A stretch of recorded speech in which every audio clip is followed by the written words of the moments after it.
Production and distribution of City Club forums on IdeaStream are made possible by the generous support of PNC and the Raskin Family Fund, with additional funding from Cleveland State University, Robert Conrad, and the Payne Fund.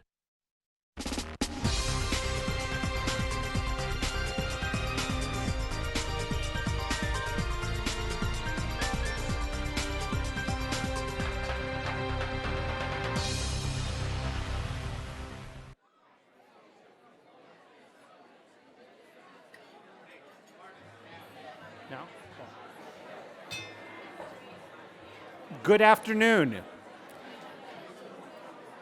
Good afternoon, and welcome to the City Club of Cleveland. I'm Marvin Krislov, president of Oberlin College. It is my great pleasure to introduce you to today's speaker, the William S. Todd Professor of Religion and African American Studies at Princeton University, Dr. Eddie S. Glaude, Jr. When Barack Obama was elected president in 2008, many saw it as the beginning of a post-racial America, what was seen as the ultimate milestone for achieving equality. 8 years and one divisive presidential election later, it is clear that racial equality remains elusive in this country. According to the Pew Research Center, 28% of Americans believe President Obama tried but ultimately failed to make progress on stabilizing racial relations. Delving a bit further, 43% of African Americans felt that moving forward, the country would not make the necessary changes needed to give them racial equality in all areas of American life, despite having elected an African-American president. Why is this? Today's speaker will argue that the persistent lack of racial equality in America can be attributed to the value gap, the idea that society values white people over black people, and that this mindset is entrenched within American values, practices, and systems. Will this value gap persist under a new president who won just 8% of the African American vote? Dr. Glaude is an author who speaks to the black and blue in America. His most well-known books, Democracy in Black, How Race Still Enslaves the American Soul, and In a Shade of Blue, Pragmatism in the Politics of Black America, take a wide look at black communities and reveal complexities, vulnerabilities, and opportunities for hope. Hope that is, in one of his favorite quotes from W.E.B. Du Bois, not hopeless, but a bit unhopeful. Dr. Glaude left Moss Point, Mississippi at the age of 16 to attend Morehouse College. He holds a master's degree in African American Studies from Temple University and a Ph.D. in religion from Princeton University. He began his teaching career at Bowdoin College and later served as a visiting scholar at Amherst College and Harvard University before joining the faculty at Princeton in 2002. In addition to being the William S. Todd Professor of Religion and African American Studies, he also chairs the Department of African American Studies at Princeton, a program he first became involved with shaping as a doctoral candidate. He is the current president of the American Academy of Religion's Board of Directors, the world's largest association of religious scholars. Dr. Glaude is also the author of 2 edited volumes and many influential articles about religion for academic journals. He has also written for the likes of the New York Times and the Huffington Post. Ladies and gentlemen, members and friends of the City Club of Cleveland, it is my great pleasure to welcome Dr. Eddie S. Glaude, Jr.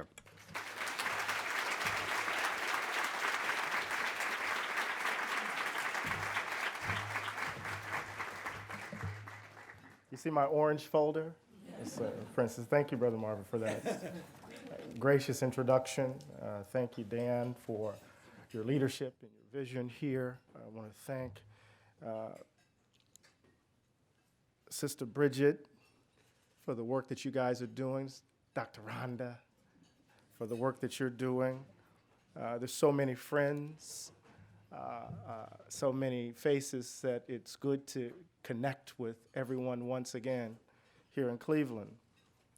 Even some Morehouse folk I know here. I want to just jump into this because we have a bounded period of time. Is that all right? And when you start trying to name folk, you're going to make a mistake. And I'm a country boy from Mississippi, and I don't want to make that mistake. So I'm just going to jump into this. Is that all right? So James Kloppenberg's massive new book, Toward Democracy, The Struggle for Self-Rule in European and American Thought, ends with a chapter entitled The Tragic Irony of Democracy. It is the culmination of a dense and detailed history of the tensions and contradictions that constitute the development of democracy in the modern world, and it is a story that figures democracy in ethical terms, not simply political ones. As he writes, rather than thinking of democracy exclusively in terms of political or economic or even social arrangements, we should think of it as an ethical ideal. An ethical ideal. Modern democracy, he goes on to say, is rooted in the shared assumptions that all citizens should have the capacity to shape their own lives within boundaries established by the standards and traditions of their communities, and that all citizens should be able to participate equally in shaping those standards and revising those traditions, end quote. So at the heart of the development of democracy, he argues, are the principles of popular sovereignty, of autonomy and equality, and those principles are related to premises of the importance of deliberation, of pluralism and reciprocity, the importance of civic friendship, to what we take ourselves to be doing. And the story he tells about all of this is quite fascinating and really, really long. It's about 700 pages.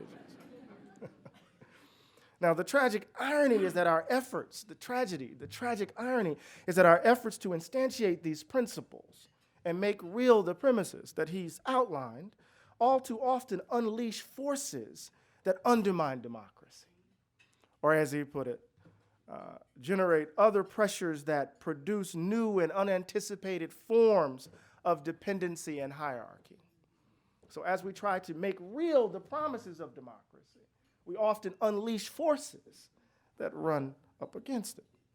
And so at the end of this book, this big, long book, a close reading of the Lincoln-Douglas debates anchors this last claim, and in some ways illustrate the irony. Now, I don't want to bore you with the details. We get a sense of the different ideas of democracy animating the views of Lincoln and of Douglas.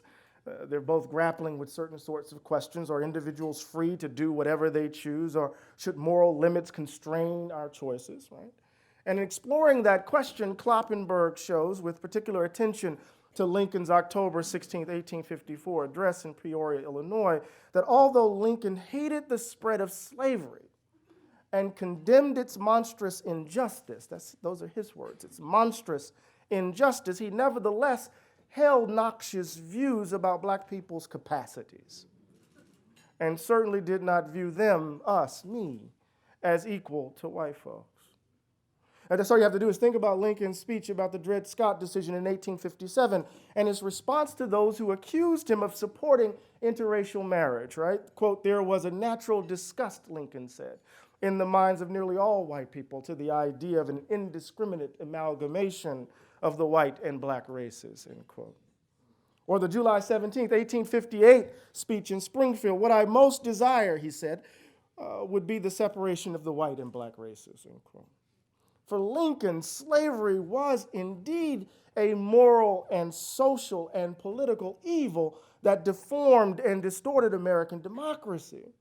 White supremacy, in some ways, or let me say it differently, white racism deprived of what the political theorist George Kateb so aptly described as its terrible manifestation. Slavery, however, was a natural consequence of the obvious superiority of white people. So let me say that again. Slavery is a monstrous injustice, but white racism was a natural consequence of the obvious superiority of white people. Now, Kloppenberg doesn't linger long here. This is only a piece of a much larger and compelling claim about a perpetual balancing act, right? Democracy works best, he writes, when majorities are constrained by respect for individual liberty, when liberties are exercised in the context of rough equality, and when preferences are measured against a developing standard of justice. Maintaining that balance, he says, is the perpetual challenge of democracy, as daunting and inspiring now as it has always been, end quote. But I want to linger a little bit longer on the contradictions of our dear brother Abraham Lincoln, because they take me to the heart of a central claim that animates my book, Democracy in Black, And I have to, after all, act like I do hold a Ph.D. Indeed, like Lincoln, I believe the evil of slavery deformed American democracy. Some instances, people like the late Judith Sklar, the political theorist of Harvard, actually said that America doesn't become a genuine constitutional democracy until the Civil War amendments. Some may even argue that it doesn't happen until the passage of the Voting Rights Act of 1965. But I want to insist that white racism, just as slavery, white racism deforms and distorts the characters of those who embrace it, blocking the way for the development of the kinds of people democracy requires. Y'all hear that? White supremacy, more broadly, blocks the way for the development of the kinds of people, the kinds of dispositions that democracy demands. On April 14th, 1876, at the unveiling of the Freedmen's Monument in Lincoln Park, Washington, D.C., Frederick Douglass delivered his oration in memory of Abraham Lincoln, and I was struck by a particular passage. Can I read it to you? You see, I'm about to start preaching. I'm going to move out of this, and then, but we got to have substance along with performance, right? All right. Listen to Douglass, 1876. It must be admitted, truth compels me to admit, even here in the presence of the monument erected in his memory, Abraham Lincoln was not, in the fullest sense of the word, either our man or our model. In his interest, in his associations, in his habits of thought, and in his prejudices, he was a white man. He was preeminently the white man's president, entirely devoted to the welfare of white men. First and last, you and yours were the objects of his deepest affection and his most earnest solicitude. You are the children of Abraham Lincoln, Douglass said. We are at best his stepchildren, children by adoption, children by forces of circumstances and necessity, end quote. James Baldwin, I think, will pick up on this theme with his description of black people as Abraham's rejected son. Douglass acknowledges in this moment, in this exalted place, right, acknowledges the exalted place of Lincoln in the history of the nation, but makes explicit the limits of Lincoln's character. That his commitment to the belief that white people mattered more than others distorted his moral vision and blocked the way to the attainment of the kinds of excellences his ideal of democracy required. Lincoln couldn't be the kind of human being his imagination, his imagining of democracy required. This belief that white people mattered more, what I call the value gap, rests at the heart of this nation and confounds us at every turn. James Baldwin once wrote, and I believe he was absolutely right. I'm writing a book on Baldwin now, right? And he's all up in my spirit. Jimmy wrote, quote, "America sometimes resembles an exceedingly monotonous minstrel show. The same dances, the same music, the same jokes. One has done or been the show so long that one can do it in one's sleep," end quote. Here in 1876, Frederick Douglass exposes the insidious work of the value gap, and here we are in 2017, and we find ourselves confronting how the value gap continues to distort and deform our characters, undermining the very effort to achieve American democracy. What is the age of Trump? The age of Trump can be thought of as the convergence of our insecurities. See, I done left the text now.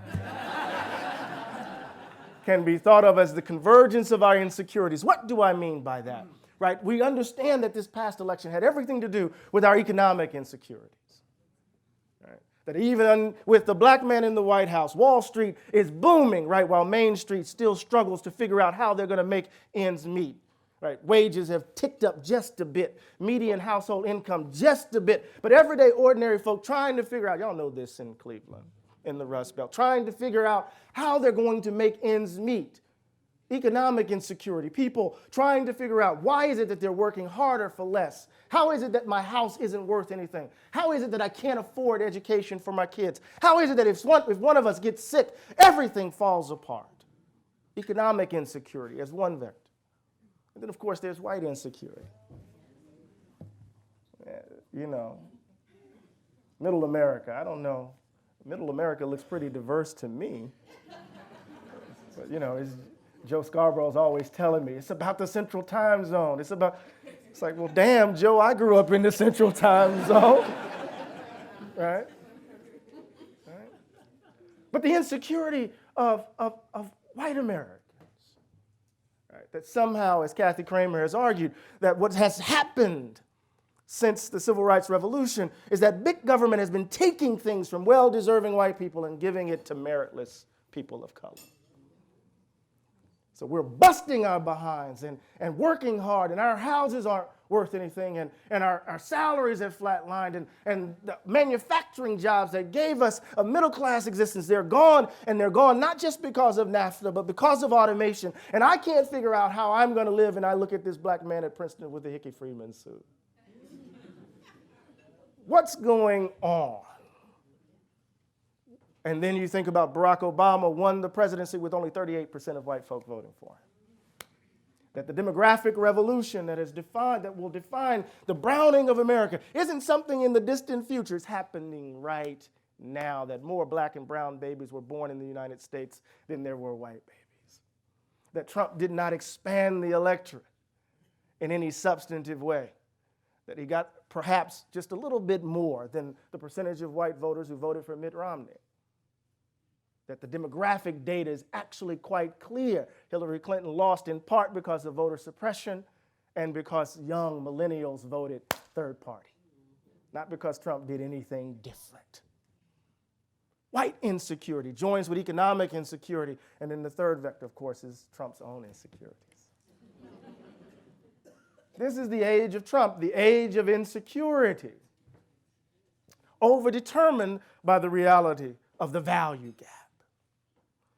So one way of reading, I believe, the Black freedom tradition and its latest instantiation in the Black Lives Matter movement is as an attempt to close the value gap, and that's going to have to happen under different conditions as a new policing regime defines the landscape. So their efforts to expose the ways the value gap limits our capacity for generosity, our sense of humility, our idea of benevolence and mutuality, and how all of it, how our ideas of justice are limited by the belief that white people matter more than others. In other words, how the value gap undermines democratic virtue, gets in the way of the formation of the kinds of characters, right? The character, the disposition that democracy requires. My favorite philosopher, John Dewey, once wrote, "As moral persons, we wish the fullest life possible to ourselves and to others. And the fullest life means largely a complete and free development of our capacities in knowledge and production of beauty and use. Our interest in others, then, is not satisfied as long as their intelligence is cramped, their appreciation of truth feeble, their emotions hard and incomprehensive, their powers of production compressed. To will their good is to will the freeing of all such gifts to the highest degree," end quote. Now, what we know of our nation's history and the present state of our country under Donald Trump is that this wish has rarely been extended to the darker peoples of this country. And that for some reason, a certain segment of this country, in certain areas of this country, it seems like white folk have lost their damn minds. So democracies require particular kinds of disposition. I don't know why y'all invited me here. I'm going to tell the truth. Right?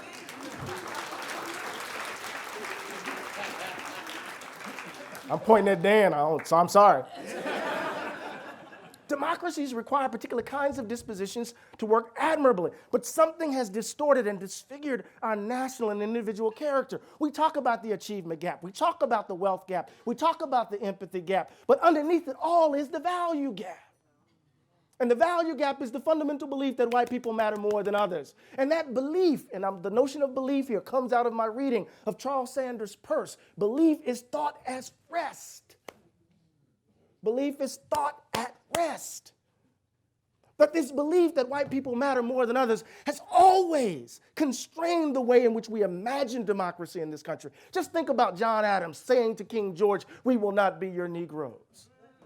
At the very moment he gives voice to an idea of freedom, it's predicated upon an intimate understanding of unfreedom.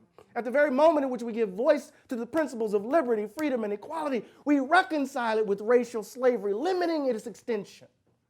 When we talk about immigration today, we can go back to the first Immigration Naturalization Act of 1790. It had something to do with this being a white nation, limiting the extension of democracy to people.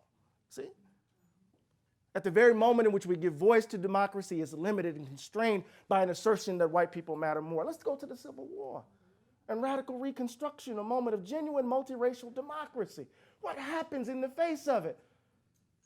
We get convict leasing, another form of slavery. Birmingham would not be Birmingham if it wasn't for the labor of conscripted black folk, for vagrancy laws and the like. And what else do we get? We get Jim and Jane Crow. Racial apartheid in the South, the value gap, a moment of advance. And then let's think about the mid-20th century. Everyday ordinary people standing up, demanding that they be treated as first-class citizens. And what do we get in response? We get the tax revolt of Northern California. Attack on wholesale, the notion of government, right, is by definition bad because the face of welfare becomes black. Not those New Deal Dixiecrats who were fighting for poor white folks in Mississippi and Alabama, but once government took itself to be trying to uplift everyday ordinary black folk, suddenly this became a problem, right? A reassertion of the value gap. And in 2008, Dan, we elect our first black president. And what happens? The vitriol of the Tea Party immediately. A spate of attempts to pass voter ID laws and voter suppression all around the country immediately. And then, of course, it all culminates with the election of Donald Trump. The value gap. In each instance, in each one of these moments, there's genuine progress. In each moment, there's genuine progress. So when you hear black folks say, right, nothing has changed, we know something has changed. My daddy couldn't go or attend Princeton University. Now his baby has an endowed chair at Princeton. Something has changed. But what hasn't changed, right, is the way in which the value gap is articulated under different material conditions. You see, you hear Cornel West in me? Under material conditions.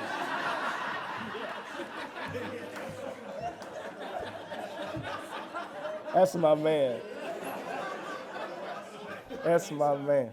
Under different material conditions. The value gap. And remember, the value gap, listen, the value gap, because I got 2 minutes. The value gap isn't the possession of loud racists. In the context of the book, what I do, the first half of the book is really kind of to describe the Great Black Depression, all the hell that black folk have been catching and continuing to catch while we had a black man in the White House.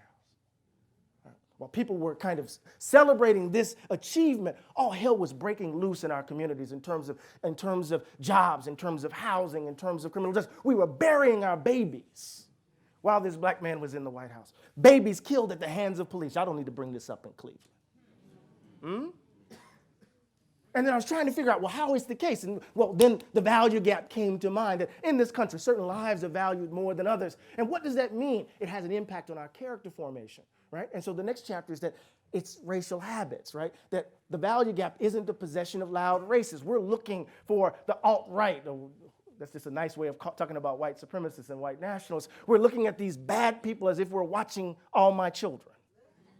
As if it's melodrama where you can identify the bad people. And when in fact, the value gap is, as my colleague Imani Perry says, it's part of a cultural practice of racial inequality. We all participate in it. Black, white, green, purple, yellow. It's all part. We've all been habituated in this idea that some people are valued more than others. That's all you got to do is drive around the built environment of Cleveland. As Clarissa Haywood says. That's all you got to do is drive around Princeton. If you come to Princeton, I'll take you straight down the Witherspoon Street and you'll learn race immediately. Just by moving through space and time. We're habituated into believing in the value gap. And what does Aristotle say is the definition of character? The interpenetration of habit. our habits impact our dispositions. You see? So the value gap is not just simply about bad people over there and good people over here, and then we can denounce the bad people and then we can feel good about ourselves. In fact, it cuts much deeper than can we all get along. Give you an example really quickly. 1 minute. I believe the planet is getting warmer.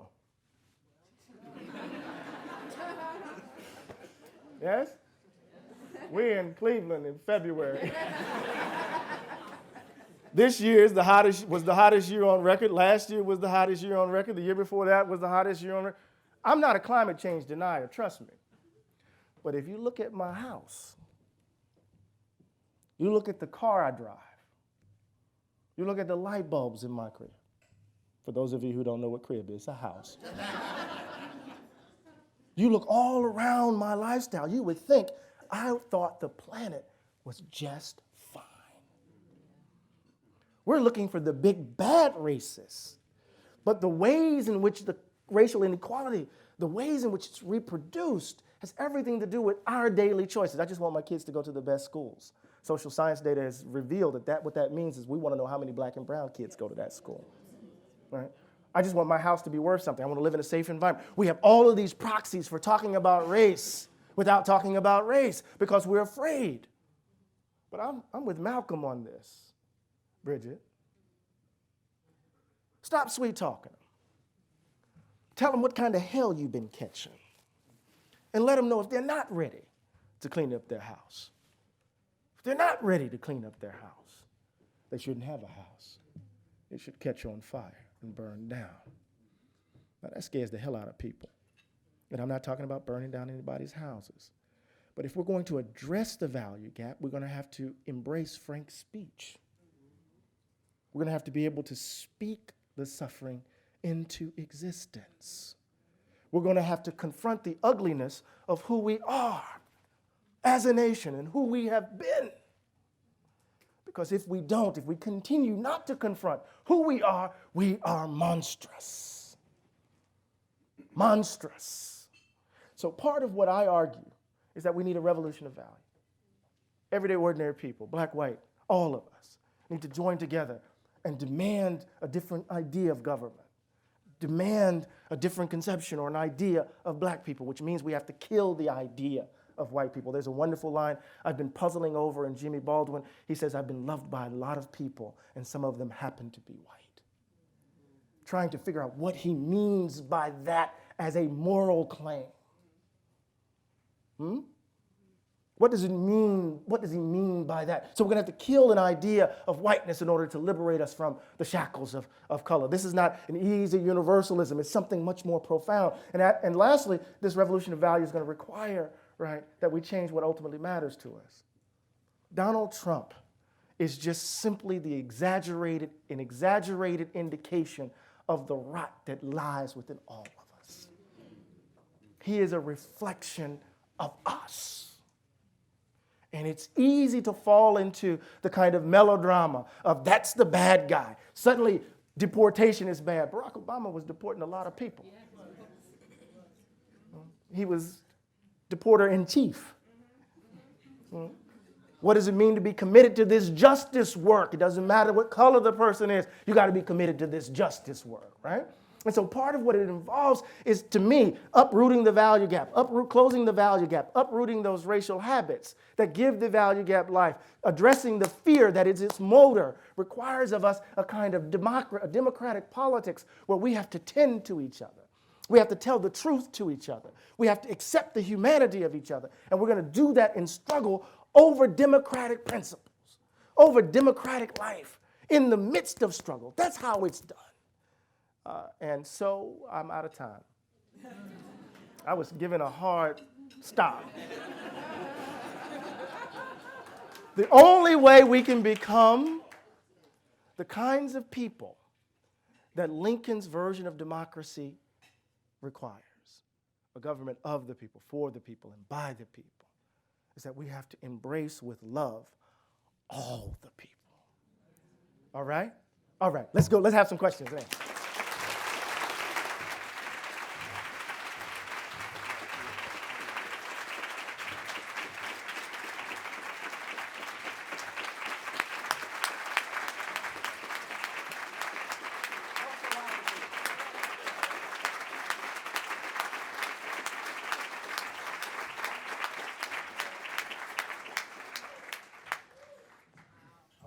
Reverend Sharpton next week and see if Yeah. you got that. All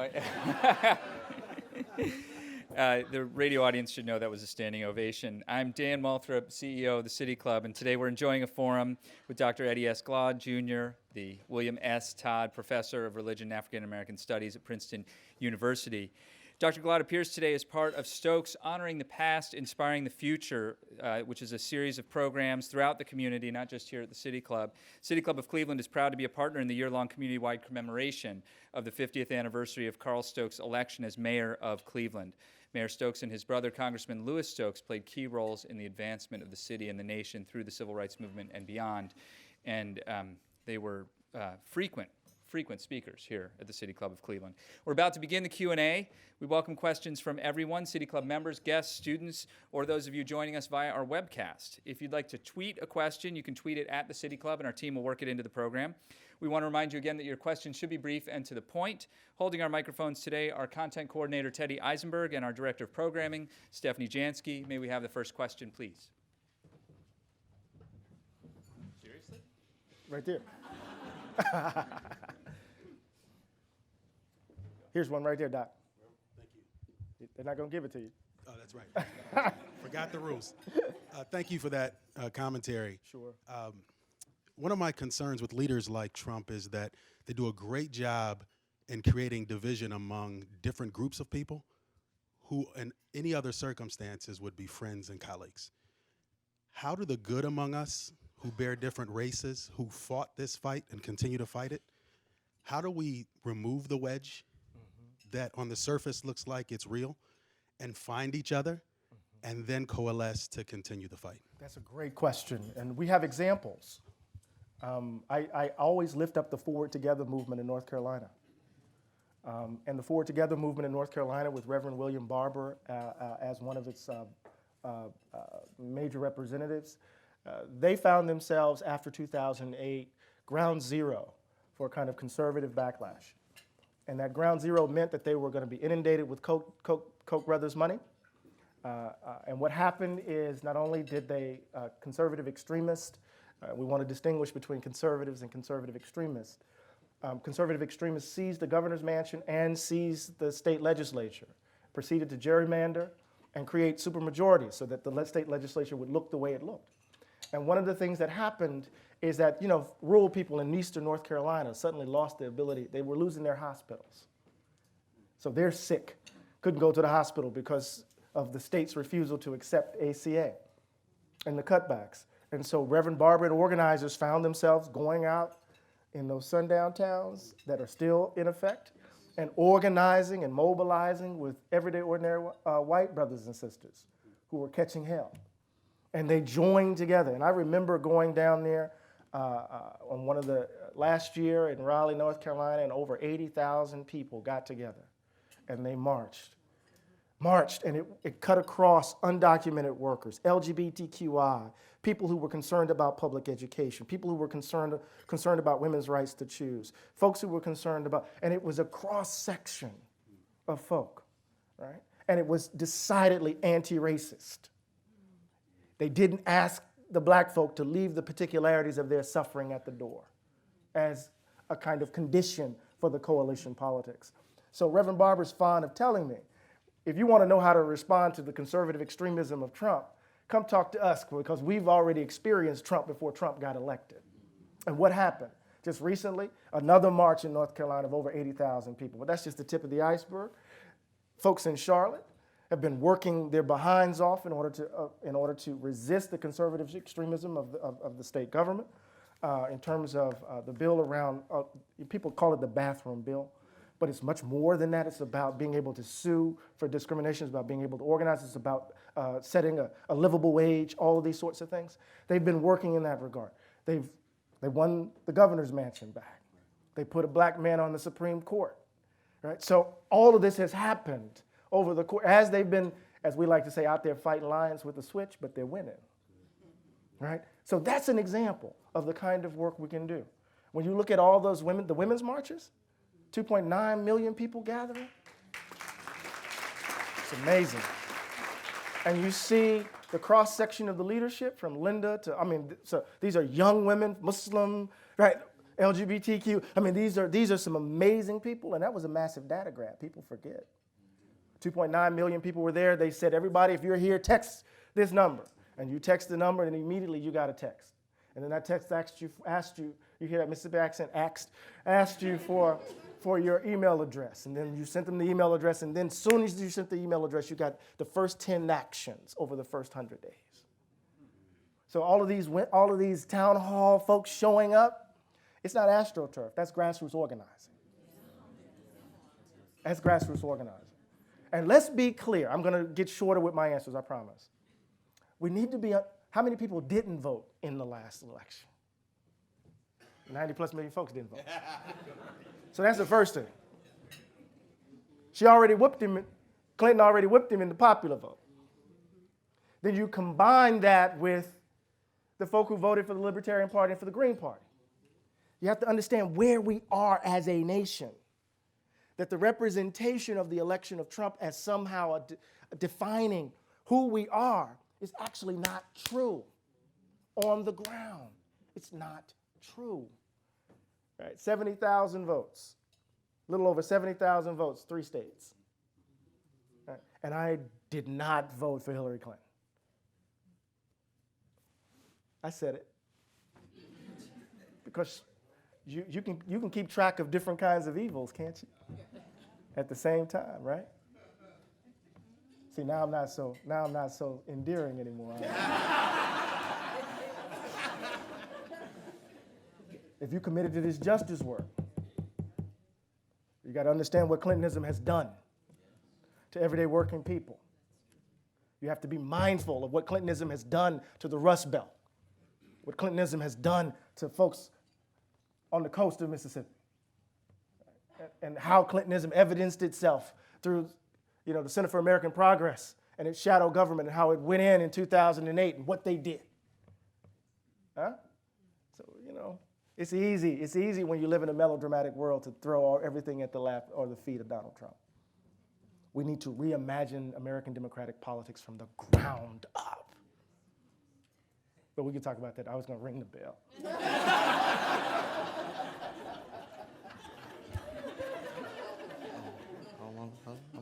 Any more questions? Now y'all can come at me. I got one over here. Hey, yes. brother, how you doing? Hello. My name is DeAndre Harris. I'm a senior at New Tech East. And my question to you today is, what inspires you to dig deeper into the study of democracy? First of all, thank you for being here. Always. Always. You know what? It's my mom and my dad. My dad was a postman. He delivered mail in Mississippi heat. And back in those days, if you worked at the post office, that's high cotton, right? Right. So my dad, no matter what it was, he fixed the same lunch every day, a bologna sandwich with mustard on it. I can't stand bologna. So the way, and in the midst of working hard and taking care of 2 children who weren't his, but raised them as if they were. And then on top of that, my mother, who's had to take care of a child for 53 years, because when she had our first daughter in the 9th grade, she had a bout of German measles. And so my oldest sister can't walk, can't talk, can't see, can't hear. So every day before we had to go to school, we had to feed her. Every day when we got home from school, we had to feed her. My sister grew up with her. So there's a sense in which a kind of concern for the least of these, an outward concern beyond one's own selfish considerations, having to do with how my father expressed his duty day in and day out in raising us to be who we are. And then in the midst of all of that, he was a shop steward, and then became the leader of his union, the local letter carriers union in Pascagoula, Mississippi. He was the second black man hired in Pascagoula. And my dad doesn't suffer people easily.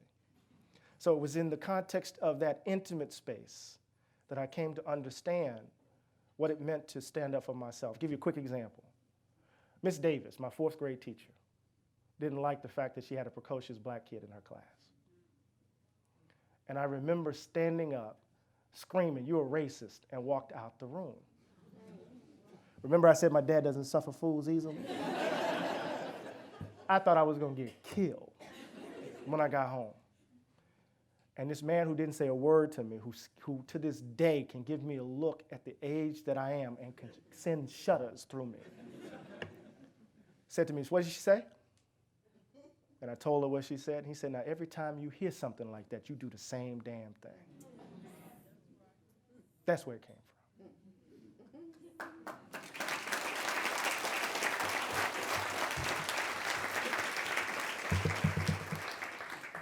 He's the same guy, too, that when they shot out, when we moved into our new house on the other side of town, we crossed the tracks. I tell this story all the time. We crossed the tracks, and he bought a new house, and the kids back in the backyard, in the house behind us, shot out the back window with a pellet gun. He responded with a 12-gauge shotgun and blew off their magnolia tree and said, "Shoot back here again." You know, and it was the first time in that neighborhood I was playing with my Tonka truck. I've told this story before. I was playing with the Tonka truck.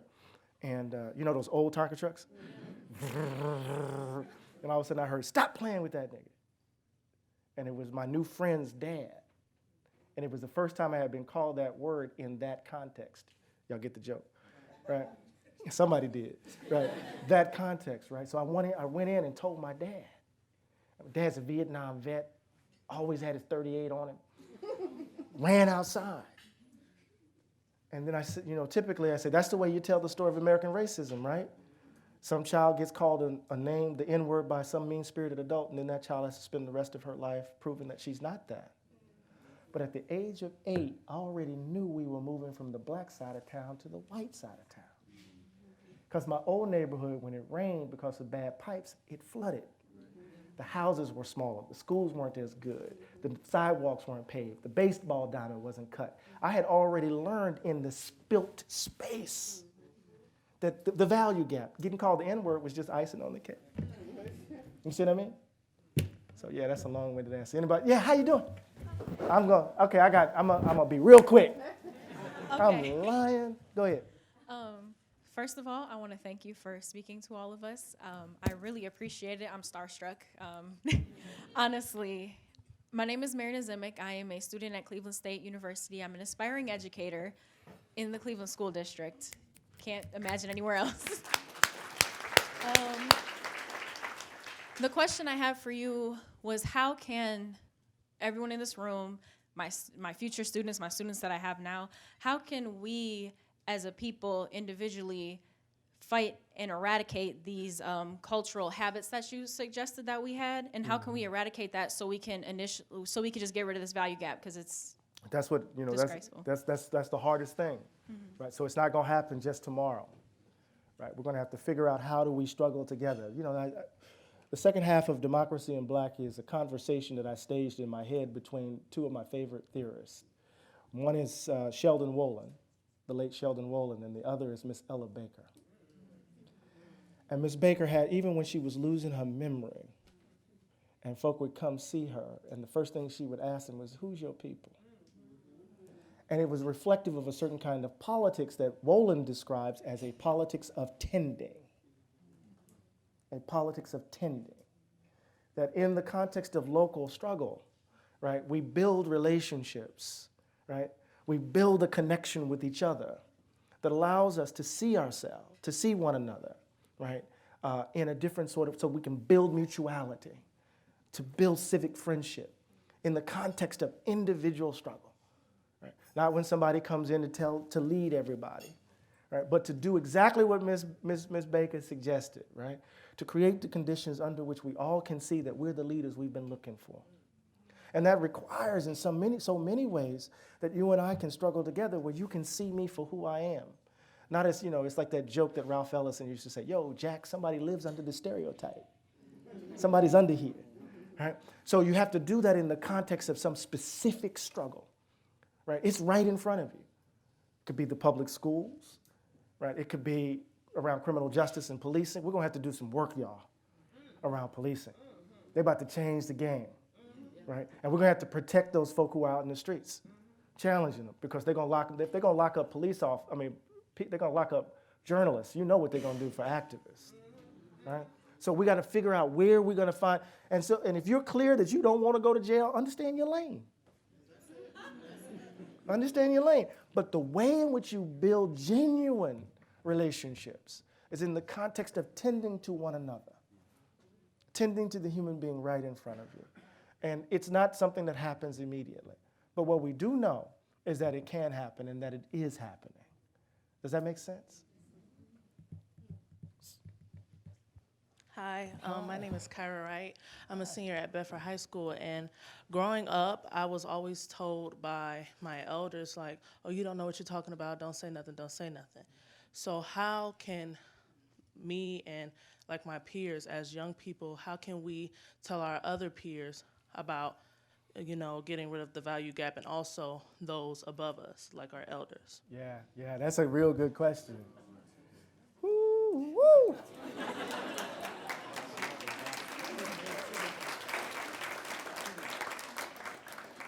Dan, I'm trying to translate that sound to the radio audience. I don't know if I can do it. There's the bribe that we all confront. The bribe. And the bribe is, right, that you give me access to a piece of the pie and I take it. And then I become an exception to justify the pie as it is. The bribe. There's a whole cadre of folk in the black political class that have taken the bribe. Some of them are pimping in the name of blackness. Ooh, I'm giving some in-house, I'm saying some stuff that... You gotta tell the truth. I'm so tired of soft shoeing. I'm so tired of dancing the dance. You don't want to get accused of being a racist. I don't want to be seen as angry. So we're dancing a tango. I'm tired of it. So part of what happens is that you have people who are invested in the status quo. They are invested in advocating on behalf of black suffering. That's how they pay their bills. Right? So they don't want you to say what you wanted. They don't want you to say anything.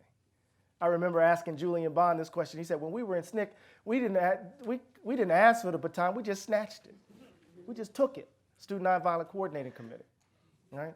Those were the shock troops of the civil rights movement in the bowels of the South, the shock troops. So on the one hand, we got to understand the invested nature of some of the older generation in the status quo. They have become the exceptions. They were invested in the way in which the American theater of race works.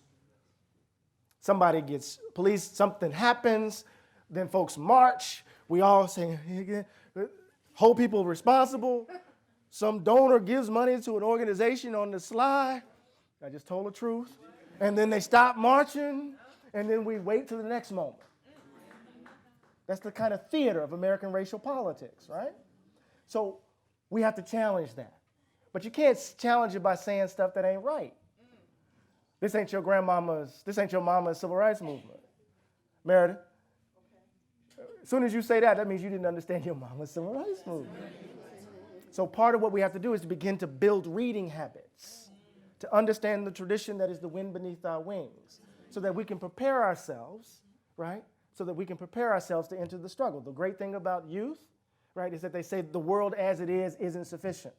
The great thing about older people, the world as it is isn't like what it was. And so there's this in-between space that we have to occupy, but you have to occupy it intelligently, right? So how do you do it? Let's start with some reading groups. Let's start reading substantively. And then let's identify issues that directly impact our community. How are we going to mobilize and organize? And then how are we going to build alliances with other folks? Because you don't want to reinvent the wheel. How do we build alliances with other folks? You got a youth chapter of the NAACP, take it over. Radicalize it. Youth chapter of the National Action Network, take it over.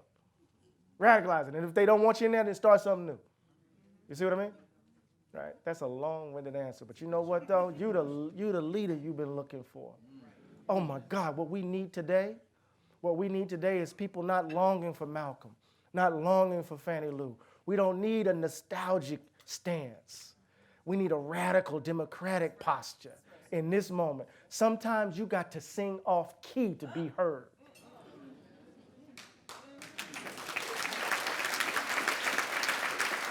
You hear me? All right. I got 5 more minutes. 6 issues. When Dan stands up, it's a wrap. So I know I saw some more questions. Oh, yes. Good afternoon. Good afternoon. Such a pleasure to have you in Cleveland, and thank you for telling the truth. Thank you.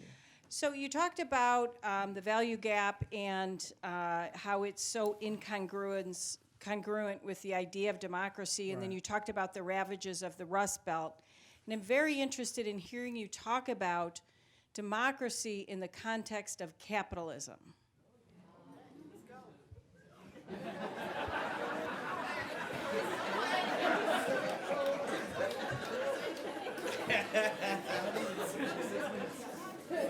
So real quickly.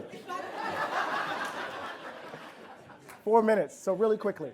Remember when I said in order to address the value gap, we need a revolution of value. And revolution of value means we're going to change our idea of government by changing our demand of government. We have to change our idea of black people by changing our idea of white people, by killing the idea of white people. And we have to change what ultimately matters to us. Now that is my editor at Crown, at a division of Random House, refusing to allow me to use the word neoliberalism or capitalism. So we have to change our idea of what ultimately matters to us. If material acquisition defines the public good, we will continue to produce Donald Trump. We will continue to produce politicians who are committed, whether it's Donald Trump or whether it's a corporate Democratic Party that's beholden to Wall Street. Right? We will continue to produce a society where the top 1% will garner the majority of the wealth in this country. 8 of Trump's cabinet members own more than what, 1/3 of Americans. 1/3, 8 people. That's evil. That's not merit. That's evil. And so part of what we have to do is because markets have a role, but we have to have a robust understanding of the public good. What we are seeing right now is this. The extremists are those who have been conspiring to undo the social compact that was the New Deal. They are engaged in it right now at a hyper pace, which means that there is an unraveling of the social safety net and the compact that undergirds it. And if you think because you're secure in your middle-class neighborhood, that you're making a little decent living, your little 6-figure money, you think you're secure from the erosion of that, I got an affordable flat in Brooklyn to sell you. You see what I mean? So it requires of us to critique, the economic assumptions that lead us to the conclusion that it's okay to have disposable people among us.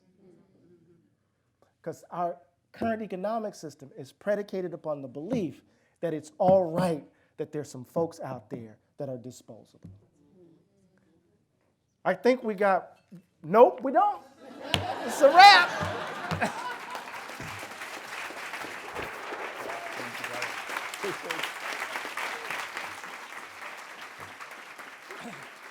Dr. Eddie Glaude, ladies and gentlemen, at your City Club. Thank you very much, Dr. Glaude. Today's forum, I should say, is the Colleen Shaughnessy Memorial Forum, made possible by generous gifts from Senator Sherrod Brown, Richard Shatton, Michael Crystal, Jerry Sheehan, and Joseph T. Green. Mr. Crystal is with us today. We thank you very much for your support of City Club programming. City Club of Cleveland is also supported in part by residents of Cuyahoga County through a public grant from Cuyahoga Arts and Culture. We thank you for your support, and we thank you for smoking. Community partners for today's, it's paid for by cigarette tax.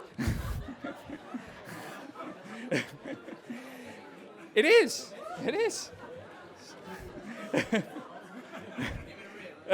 It's truth.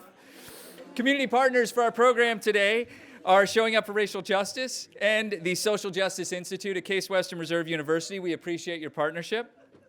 Additionally, we welcome guests at tables hosted by the AIDS Healthcare Foundation, the Church of the Covenant, Cleveland Neighborhood Progress, Cuyahoga Community College, Medical Mutual, Oberlin College, and Your Teen Media. Lastly, we welcome students from Bedford High School, the Cleveland School of Architecture and Design, the Flow Homeschool Co-op, and New Tech East. Student participation in City Club forums is provided by many foundations, including the William Weiss Foundation. We thank you all for being here today. Sale of Dr. Glaude's book, Democracy in Black, How Race Still Enslaves the American Soul, is provided by a cultural exchange, and he will be signing copies right after this. And I also wanted to thank Oberlin College especially for sharing Dr. Glaude with us. President Krislov, we really appreciate your partnership. Thank you so much. And that brings us to the end of our program today. Ladies and gentlemen, I am so grateful for all of you. Thank you for being a part of the conversation, and thank you for your attendance today. Our forum is adjourned.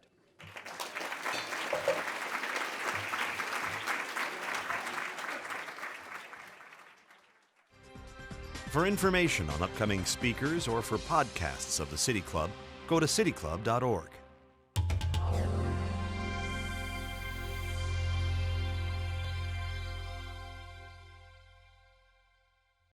Production and distribution of City Club forums on IdeaStream are made possible by the generous support of PNC and the Raskin Family Fund, with additional funding from Cleveland State University, Robert Conrad, and the Payne Fund.